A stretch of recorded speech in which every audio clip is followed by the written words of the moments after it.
Home minister resignation दे। इतना गद्दी का लालच क्यों है? मास्टरमाइंड बीजेपी आरएसएस है जिन्होंने सड़कों पर इन फांसीवादी भीड़ों को उतारा है। जनतंत्र की नौटंकी चल रही है। नौटंकी तो क्या ही है, इस टाइम तो नंगी तानाशाही है देश। मोदी अमित शाह से लेकर जो बीजेपी आरएसएस है उनको एक मिलिटेंट मास मूवमेंट ही शिकस्त दे सकता है कि हिंदुस्तान में ये अदरिंग के लिए मुस्लिम्स को ले आते हैं, है ना, कि मुसलमान है, देखो मुसलमान तुम्हारी बेटियों के साथ ये कर रहा है, मुसलमान तुम्हारी जॉब ले रहा है, फलाना ठिकाना, इतने बच्चे पैदा हो रहे हैं, ये सब कर। आज हिंदुस्तान की आवाम को भी समझना पड़ेगा कि जो मणिपुर में हो रहा है उसके खिलाफ इन्हें आवाज़ उठानी पड़ेगी। गाड़ियाँ जलाई जा रही हैं, हथियार छीने जा रहे हैं, ये सब हमें बताया जा रहा है। कैसे हो पा रहा है? बाकी टाइम तो नहीं हो पाता है। वहाँ तो शूट एंड साइट के ऑर्डर्स हैं आपका को लेकर। Who knows कि वो वहाँ क्या करने गए थे। अब उनके दौरों के बारे में तो जब भी प्रॉब्लम ये कि जब भी अमित शाह और नरेंद्र मोदी जी दौरों पर निकलते हैं थोड़ा डर तो लगता है कि दौरा किस चीज़ का हो रहा है।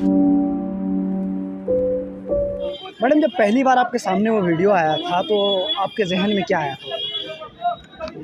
मेरे जहन में आया था कि जो भीड़ है वो तो बहुत बड़ी गुनहगार है ही, लेकिन इस भीड़ को बनाने वाली जो ताकतें हैं जो आज मणिपुर ही नहीं पूरे हिंदुस्तान में इस तरीके का माहौल बनाने में, नफरत का माहौल बनाने में, और भीड़ तो बड़ी फेसलेस होती है ना। भीड़ में कौन है? अब वो बता रहे हैं कि उन्होंने परपिट्रेटर को जो मास्टरमाइंड था उसको पहचान लिया। भाई 2.5 महीने से तुम्हें नींद आई हुई थी, क्या था, तुम कोमा में थे, उससे पहले तो तुम नहीं पहचान पाए, लेकिन वीडियो आने के बाद उनको मास्टरमाइंड का पता चल गया। असली मास्टरमाइंड बीजेपी आरएसएस है जिन्होंने सड़कों पर इन फांसीवादी भीड़ों को उतारा है, जिनको पता है कि उनको कहीं ना कहीं स्टेट का प्रोटेक्शन मिला हुआ है।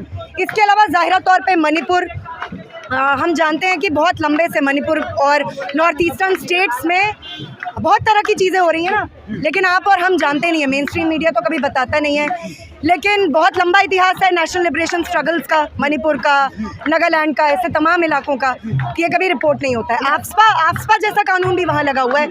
जब वो वीडियो देखा तो सबसे पहली बात जो दिमाग में आई, जो ये हरकत कर रहे हैं वो तो है ही गुनहगार, लेकिन जिन्होंने हरकत करने वालों को छूट दी है, आज जम्मू कश्मीर से लेकर मणिपुर में और मध्य प्रदेश से लेकर हरियाणा में और महाराष्ट्र से लेकर कर्नाटक में, हमें मोदी जी ने तो कहा कि सख्त कार्रवाई की जाएगी और बख्शा नहीं जाएगा। जी, मोदी जी एक्चुअली आपको पता नहीं है, Modi ji for the past 77 days, आपको नहीं पता है, मोदी जी आईसीयू में भर्ती थे।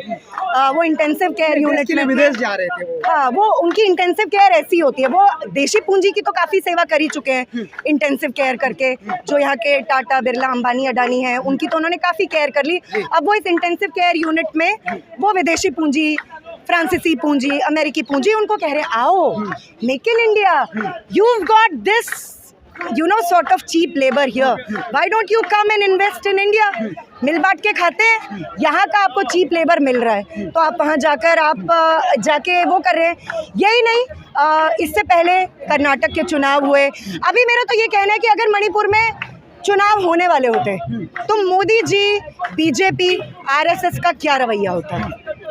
तब उन्हें 77 दिन का कोमा नहीं होता, आईसीयू में वो भर्ती नहीं होते, उनके दौरे 3 मई को ही शुरू हो गए थे। और ये भी हो सकता है कि हिंसा शुरू भी नहीं होती और उनके दौरे शुरू हो गए। विपक्ष वाले चर्चा के लिए संसद में बात उठाए थे, लेकिन स्पीकर कह रहे हैं कि इसको खारिज कर दिया कि इस पर चर्चा नहीं होगी। उस पर क्या सोचते हैं? देखिए, अब तो जो पूंजीवादी लोकतंत्र के अंदर जो ये बुर्जुआ जनतंत्र की नौटंकी चल रही है, नौटंकी तो क्या ही है, इस टाइम तो नंगी तानाशाही है देश में। अब वहाँ पर विपक्ष भी नाम का, आज विपक्ष है ही कहाँ, है ना। महाराष्ट्र में विपक्ष कौन है पता ही नहीं चल रहा है। एनसीपी वाले कह रहे हैं हम पावर में, एनसीपी वाले कह रहे हैं हम पावर से बाहर हैं, शिवसेना वाले कह रहे हैं हम पावर में, शिवसेना वाले कह रहे हैं हम बाहर हैं, कांग्रेस बची हुई है, बट हू नोज़, कोई नहीं जानता है क्या होगा। तो जाहिरा तौर पे विपक्ष तो जिस तरीके की हालत है विपक्ष की, वो तो है, सबको पता ही है। आज मोदी अमित शाह से लेकर जो बीजेपी आरएसएस है उनको एक मिलिटेंट मास मूवमेंट ही शिकस्त दे सकता है। वो पूरे देश में इस तरीके का जो जनता के रियल मसले हैं, आज लव जिहाद को, गौ रक्षा को, ये क्या आपकी बेटियां उठा के ले जा रहे हैं, आपकी देखो असमत जो है लुट गई, ये हो गया वो हो गया, ये सारे नैरेटिव्स वो जो सेट करते हैं, आज ये जो नकली छद्म मसले जनता के सामने परोसे जा रहे हैं कि ये तुम्हारे रियल इश्यूज़ है। आज रियल इश्यूज़ पे लोग सोच रहे हैं, जब 250 रुपये का टमाटर बिक रहा हो, है ना, और रसोई गैस की कीमत जो है 1150 को पार कर चुकी हो, तो जनता असली मसलों पर ना इकट्ठी हो तो कभी उन्हें बताया जाता है ये मुसलमान तुम्हारा दुश्मन है। मणिपुर में उन्होंने क्या किया, बेसिकली वो आइडेंटिटीज़ का क्लैश करवा रहे हैं। कोई भी आप हमें नहीं बताते हैं टेक्स्ट बुक्स में, लेकिन मतलब अगर कोई अच्छा जानकार है हिस्ट्री का अच्छा स्टूडेंट है, वो जानता है कि लंबे समय तक हिंदुस्तान का जो नॉर्थ ईस्ट कहा जाता है, वहाँ पर तमाम जो एथनिसिटीज़ थी, एथनिक नेशंस थे, जो उनके नेशनल लिबरेशन मूवमेंट्स चल रहे थे, वो हिंदुस्तान में नहीं रहना चाहते थे, वो अलग होना चाहते थे, है ना। उनमें से कई कैपिचुलेशनिस्ट हो गए, घुटना टेक दिया, उनकी गठबंधन भी बन गई बीजेपी के साथ, ये भी हुआ। ऐसी कोई बड़ी बात नहीं है, ये तो कश्मीर में भी हुआ था, पीडीपी महबूबा मुफ्ती ने, ये हुआ। अब ये मणिपुर में जो इंडियन स्टेट के खिलाफ एक हिस्टोरिकल नफरत है, और जिस तरीके के ड्रैकोनियन लॉज, आफ्सपा में क्यों ये बात करी हूँ, क्योंकि आज पूरी बातचीत में ये सब गायब है, ये आना चाहिए, इसलिए आपको बता रही हूँ कि आज इस इंडियन स्टेट जो कि एक कॉमन एनिमी है ना, हिंदुस्तान की आवाम का भी, और मणिपुर से लेकर नागालैंड में बसने वाली और बाकी नॉर्थ ईस्टर्न स्टेट्स में बसने वाली, उनकी जो मुश्तरका दुश्मन, जो कॉमन एनिमी है, ये हम पहचान ना पाए तो बीजेपी इसको करने में, आरएसएस इसको करने में मतलब मास्टर गेम खेलते हैं। उनको पता है वो क्या कर रहे हैं, अस्मिताओं को उभार रहे हैं। तो मेटीज़ को बता दिया कुकीज़ तुम्हारे दुश्मन है, तुम्हारी नौकरियां लेके जा रहे हैं, तुम्हारे रिसोर्सेज को हड़प रहे हैं, कुकीज़ के बीच में एक अलग किस्म का डर बिठाया। और ये क्लैश जो है, ये आइडेंटिटीज़ का क्लैश कभी भी उन आइडेंटिटीज़ को नहीं, उनके मेहनत कशों को नहीं जो है उनकी मदद करता है। ऑब्वियसली उनके बीच में जो इलीट्स होंगे उनको तो करेगा ही, लेकिन ये किसको मदद करेगा?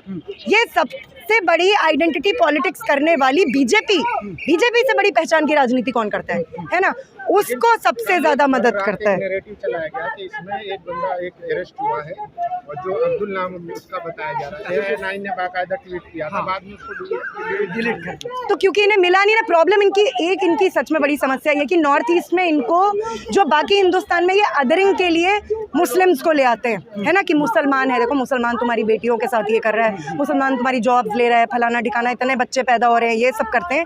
वो नॉर्थ ईस्ट में हो नहीं सकता है, नॉर्थ ईस्ट में वो पॉसिबल नहीं है। तो इनको किसी ना किसी अब्दुल को खोज के लाना होगा, लेकिन कहाँ तक कोई अब्दुल इनकी मदद करेगा इनके फांसीवादी मंसूबों को वो करने में, मेरा यकीन है। और आज के प्रोटेस्ट में भी जितने ज़्यादा लोग आए हैं, सिर्फ मणिपुर से नहीं, बाकी भी नॉर्थ ईस्ट के, उनसे वो जानते हैं, वो इस टाइम पहचान रहे हैं बीजेपी की जो ये डिविसिव पॉलिटिक्स है, फैशिस्ट पॉलिटिक्स है। और बीजेपी का नया जो आप कह सकते हो लेबॉरेटरी है, वो बनाना चाह रहे हैं नॉर्थ ईस्ट को। असम को एक हद तक वो कर पाएँ, कामयाब हो पाएँ असम में, मणिपुर में वो ये कर रहे हैं, क्योंकि अब वो मेती आइडेंटिटी को एक लार्जर हिंदू आइडेंटिटी में असिमिलेट करने का काम, ये वो करते रहे, ये वो करते हैं। लेकिन प्रॉब्लम उनकी वही है, वहाँ उनको अदर का फिगर नहीं मिल रहा है, तो फिर क्रिश्चियंस के खिलाफ कुछ तरीके की एट्रॉसिटीज़ होना, ये सब होना है ही। लेकिन देखिए, आज हिंदुस्तान की आवाम को भी समझना पड़ेगा कि जो मणिपुर में हो रहा है उसके खिलाफ इन्हें आवाज़ उठानी पड़ेगी, ये हमारा मसला है। वहाँ के सीएम कह रहे हैं कि ये पहला घटना नहीं, इस तरह के 100 घटना हो चुका, और दंगा में इस तरह की घटना होता रहता है। हाँ, ये वो बता चुके हैं, और ये बात वो सच कह रहे हैं। इससे तो पहले हो चुका है, रिपोर्ट नहीं हुआ, अलग बात है, आपने दबा दिया इंटरनेट बैन करके। प्रॉब्लम ये एक बात, वो एक फैक्ट को बताना भूल गए कि दंगा कभी भी स्पॉन्टेनियसली नहीं पैदा होता है, दंगा मैन्युफैक्चर किया जाता है। दंगे का मतलब ये है कि स्टेट स्पॉन्सर्ड हिंसा, वरना ऐसे कैसे दंगा। अब पुलिस, फौज, सब कुछ है, और नॉर्थ ईस्ट तो one of the most militarized zones है ना, कैसे हो पा रहा है ये मेहम, ये जो गाड़ियाँ जलाई जा रही हैं, हथियार छीने जा रहे हैं, ये सब हमें बताया जा रहा है, कैसे हो पा रहा है? बाकी टाइम तो नहीं हो पाता है, वहाँ तो शूट एंड साइट के ऑर्डर्स हैं आफ्सपा को लेकर, तो अभी क्या हो गया? ये देखिए, इन्होंने खुला हाथ दिया है कई इस तरीके के जो आइडेंटिटेरियन ग्रुप्स हैं उनको, कि वो, और दोनों तरफ से, कि वो हिंसा इस तरीके की भड़काएं और रोटियां ये सेकें, इनको फ़ायदा होगा। इसमें एक सवाल है कि जैसे कि इंटरनेट जो बैन है वहाँ पे, ऐसा कहा जाता है कोई भी जो स्टेट होता है वो कहता है कि किसी भी हिंसा वाले क्षेत्र में इंटरनेट इसलिए बैन करते हैं ताकि हिंसा भड़के ना। लेकिन ये जो पूरा मामला है जो निर्वस्त्र करके परेड कराया गया है, ये इंटरनेट के द्वारा ही ये चीज़ आई है, तो इस चीज़ को आप कैसे देखती है, जो कॉन्फ्लिक्ट है? देखिए, इंटरनेट बैन तो करना उनका इमीडिएट रिस्पॉन्स इसलिए होता है क्योंकि वो भी नहीं कंट्रोल करवाते। मेन बात जिसके बारे में कोई बात नहीं करता है, हिंसा हुई कैसे? हिंसा नहीं होगी तो आपको इंटरनेट बैन की ज़रूरत नहीं पड़ेगी। सबसे बड़ी हिंसा जो अदृश्य हिंसा होती है वो स्टेट करती है। क्या है ये हमें दिखाना, आप प्लीज़ कैमरा को दिखाइए, ये क्या है? ये रिप्रेसिव स्टेट एपरेटस है, ये हिंसा के ही तो उपक्रम है।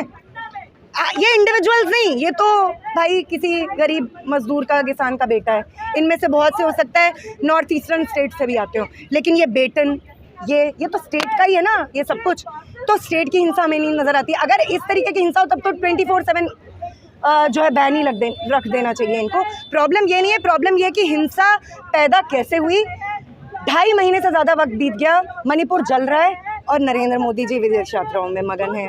वो जो हैं कभी वहाँ की फर्स्ट लेडी को तो कभी फ्रांस की फर्स्ट लेडी को पता नहीं किन को गिफ्ट्स दे रहे हैं।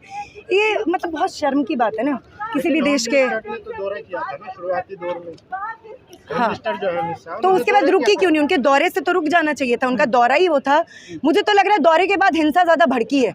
अब वो दौरा हिंसा रुकवाने के लिए गए थे या अपनी जो उनके एलिमेंटल फोर्सेस हैं जिनको वो अनलीश करते हैं भीड़ के रूप में, हु नोज़ कि वो वहाँ क्या करने गए थे। अब उनके दौरों के बारे में तो जब भी प्रॉब्लम ये कि जब भी अमित शाह और नरेंद्र मोदी जी दौरों पर निकलते हैं थोड़ा डर तो लगता है कि दौरा किस चीज़ का हो रहा है। दौरा मतलब ये देखना पड़ेगा। मेन बात ये है कि इनको रिस्पॉन्सिबिलिटी लेना चाहिए पूरे के पूरे वायलेंस का। दौरे से कुछ नहीं बात बनती है, दौरे तो आपके फेल हो गए ना, कुछ कर नहीं पाए आप। होम मिनिस्टर रेजिग्नेशन दे, इतना गद्दी का लालच क्यों है? बीरेंद्र सिंह इस्तीफा दे, इनको पता है बीरेंद्र सिंह इस्तीफा देगा तो इतना जो इन्होंने अभी मेती आइडेंटिटी को कंसोलिडेट करने का इनका जो प्रोजेक्ट ये कर पा रहे हैं फेल हो रहा है, क्योंकि ऑब्वियसली वहाँ की मेहनत का शाबादी, मेतीस के बीच की मेहनत का शाबादी भी समझ रही है कि ये क्या झमेला है पूरा, ये क्या इनकी पूरी मंशा है। लेकिन अगर वो इतना ही ज़्यादा इस चीज़ को लेकर परेशान है, शर्मसार है, उनकी तो रूह ही मतलब परेशान हो गई है। कल से मेरे ख्याल से मोदी जी फास्ट पर भी होंगे। मौन व्रत तो वो पहले से ही धारण कर चुके थे, कल से हो सकता है उन्होंने अन्न जल भी त्याग दिया हो, लेकिन वो इनको इतना प्रॉब्लम हो रहा है तो वो बीरेंद्र सिंह को कहीं इस्तीफा दे। और इतना उनको इतना प्रॉब्लम हो रहा है तब तो उनको मॉरल रिस्पॉन्सिबिलिटी लेनी चाहिए। इस्तीफा देने गए थे, एक महिला फाड़ दी उनका इस्तीफा। हाँ, महिला ने फाड़ दिया बड़ी जल्दी। वो एक महिला की बात उनको जनता की आवाज़ लग गई। यहाँ पर भी तो लोग कह रहे हैं इस्तीफा दो। तो आप कौन है? अब कौन जानता है कि भाई महिला कौन थी, क्या था? हम तो जानते नहीं है। कभी कोई अब्दुल आ जाते हैं, कभी कोई रशीद आ जाते हैं, कभी कोई बिस्मिल आ जाते हैं, कोई ना कोई तो आ ही जाते हैं इनको बचाने के लिए। जैसा कि हमने